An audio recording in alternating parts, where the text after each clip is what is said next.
বিসমিল্লাহির রহমানির রহিম। আমার প্রিয় বাংলাদেশের সহ নাগরিকগণ, আমি আজ আপনাদের সামনে আসছি শুধু আপনার প্রধানমন্ত্রী হিসেবে নয়, আমাদের জাতির ভবিষ্যতের একজন অভিভাবক হিসেবে, যিনি আপনার প্রত্যেকের মঙ্গলের জন্য গভীরভাবে চিন্তা করেন। গত 15 বছরে আমাদের মহান জাতির জন্য এটি একটি দীর্ঘ যাত্রা হয়েছে এবং আমি এই সুযোগটি, অর্থাৎ আমরা কোথায় ছিলাম, এখন কোথায় আছি এবং আমাদের একসাথে কোথায় যেতে হবে তা প্রতিফলিত করার জন্য চাই।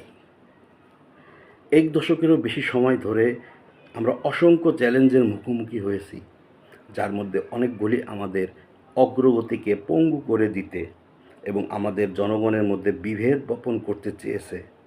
যদিও সবসময় এমন শক্তি আছে যারা আমাদের বিভক্ত দেখতে চায়। আমি আবারও বলতে চাই যে আমাদের দৃষ্টিভঙ্গি কখনোই ব্যক্তিগত ক্ষমতায়ন বা রাজনৈতিক ক্ষমতা লোভের বিষয় ছিল না। আমাদের লক্ষ্য সবসময় পরিষ্কার।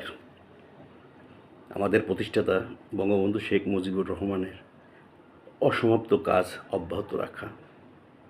বঙ্গবন্ধু একটি সমৃদ্ধ, অন্তর্ভুক্তিমূলক এবং ন্যায়সঙ্গত বাংলাদেশের স্বপ্ন দেখেছিলেন।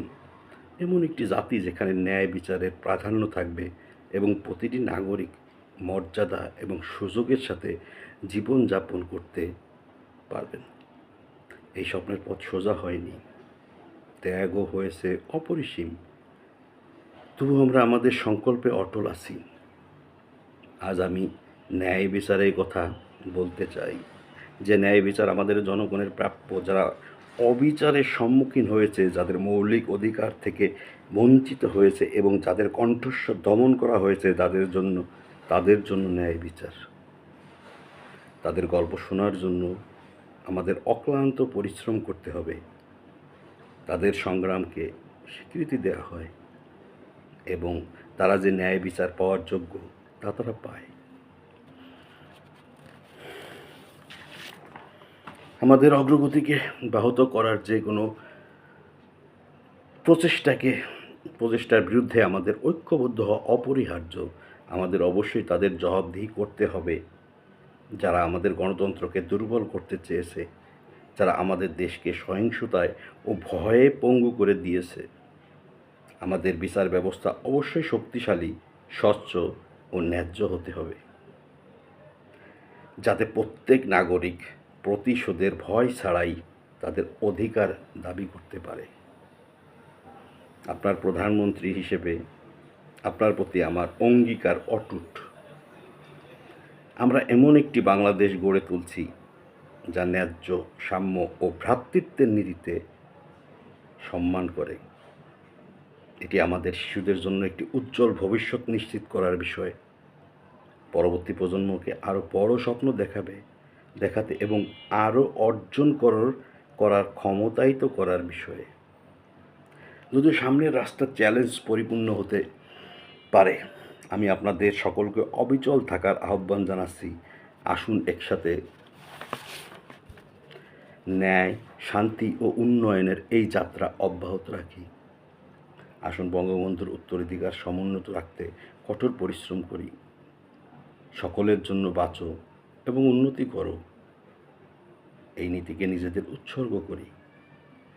আপনার অটল সমর্থন, আপনার স্থিতিস্থাপকতা এবং আমাদের প্রিয় বাংলাদেশের প্রতি আপনার ভালোবাসার জন্য আপনাকে ধন্যবাদ।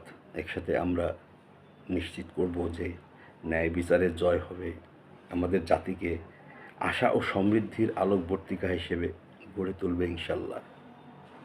মহান আল্লাহ আমাদের সহায় হন। জয় বাংলা, জয় বঙ্গবন্ধু, বাংলাদেশ চিরজীবী হোক। অ্যাকচুয়ালি 5ই আগস্ট বা তারই পরবর্তীতে বা টিল ডেট সকল ধরনের স্টেক হোল্ডার থেকে শুরু করে মিডিয়া, জার্নালিস্ট,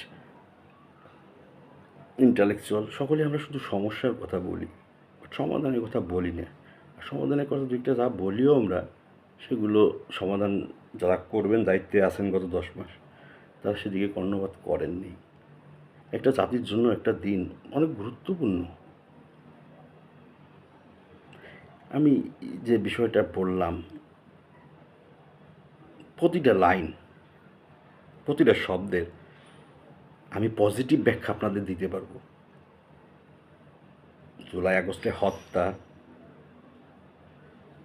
শেখ হাসিনার নামে এতগুলো মামলা, আওয়ামী লীগের কর্মী, আমি বলবো না সবাই নির্দোষ, নো। যদি একবার আমাকে যদি কেউ প্রশ্ন করতেন যে প্রতিটা লাইন তোমার ব্যাখ্যা দাও, আমার মনে হয় আমি ব্যাখ্যা দিতাম। তাতে যদি আমার দল আমাকে বহিষ্কার করতো বা বহিষ্কৃত করতো বা দলের এগেইনস্টে যদি কোনো কথা চলে যেত, আমার কোনো আফসোস ছিল না। বাট আমি টু দ্য পয়েন্টে সূত্র ধরে দিতে পারতাম। জুলাই আগস্টের কার্টার বা ওই বিষয় নিয়ে বা আমরা অযথা অনেক সমস্যাগুলো মানে আননেসেসারি ক্রিয়েট করতেছি, দিনের পর দিন করে যাচ্ছি। অথচ এই 10 মাসে আমরা অনেক আমূল পরিবর্তন করতে পারতাম। সদিচ্ছার অভাব আমাদের। যার জ্ঞান নাই তাকে দায়িত্ব দিয়ে অ্যাটলিস্ট স্বচ্ছতার জবাব দিতে আশা করা যায় না। বিগত দিন আমাদের শিক্ষা দেয়, আর কিচ্ছু দেয় না। বাট বিগত দিনে যে ভুল, সেই ভুল আমাদের জননেত্রী শেখ হাসিনা কিন্তু সেটা স্বীকার করে সকলের জন্য ন্যায় বিচার প্রতিষ্ঠার প্রতি অঙ্গীকারবদ্ধ, তাও প্রায় 6 মাস আগে তিনি জানিয়েছেন। একবার চিন্তা করুন যে আপনারা সত্যিকারভাবে আমরা এই দেশটার প্রায় 20 কোটি মানুষ, 12-13 কোটি ভোটার, আমরাই পারি, কোনো বিদেশি সাহায্য সংস্থা লাগে না, মাসেল পাওয়ার ছাড়া সুষ্ঠু একটি নির্বাচন। এবং এই নির্বাচন, সুষ্ঠু নির্বাচনটা আমাদের আগামী পরবর্তী 2026 সালে যে যত ধরনের সমস্যা, সেগুলো সমস্যাটা সমাধান হয়ে যাবে। কাউকে উপেক্ষা করে নাই, সবাইকে স্বতঃস্ফূর্তভাবে লেভেল প্লেইং ফিল্ড করে দিয়ে, এবং সেই দায়িত্বটা রাজনৈতিক দলগুলো সকলকেই নিতে হবে। নিজেদেরকে ঐক্যমত পোষণ করতে হবে। হ্যাঁ, কোনো দিন সবার ঐক্যমত বা সবার চিন্তা চেতনা এক হয় না, বাট আমরা were almost at the and.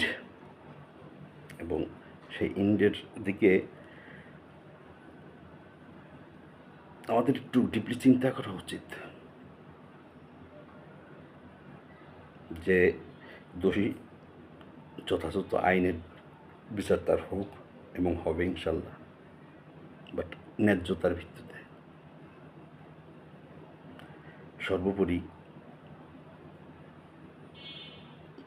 ভাগাভাগি, প্রতিশোধ, রেষারেষি কোনোদিন সমাধানের পথে যায় না। জুলাই আগস্ট আমাদের যে উদ্দেশ্য সবাই ছিল, তা আমরা ফিল আপ করতে পারিনি। বাট আমরা যে সুযোগ চলে গেছে তা না। জুলাই আগস্টে সুযোগ চলে গেছে আমাদের। এখন নেক্সট সুযোগ আমাদের সামনের পরবর্তী সুন্দর একটা নির্বাচন দিয়ে একটা অংশগ্রহণমূলক সরকার গঠন করা। জ্ঞান, স্বচ্ছতা, দায়বদ্ধতা, জবাবদিহিতা, দলীয়করণ নয়। হ্যাঁ, যে দলীয়করণ থেকে যেখানে বসানো হয়েছে বা সরকারি পদস্থ, বাট হ্যাঁ, তাদেরকে ইনশিওর করতে হবে যে না, আমি যে দলেরই হই, যেখান থেকে আমাকে বসানো হয়েছে, বাট আমি আগে আমার দায়িত্ব আমি জবাবদিহিতা ও স্বচ্ছতার সাথে পালন করব।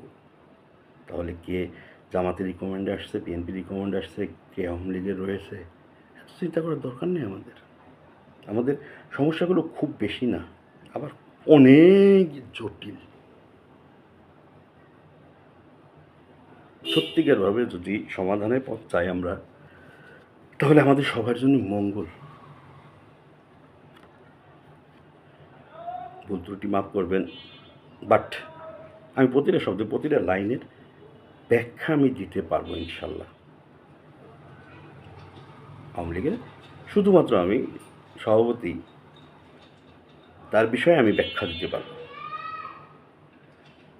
আমাকে কাঠগড়ায় দাঁড় করান, যে আমি একটু আগে যে বললাম লাইন শব্দের, দেখেন আমি পারি কি না,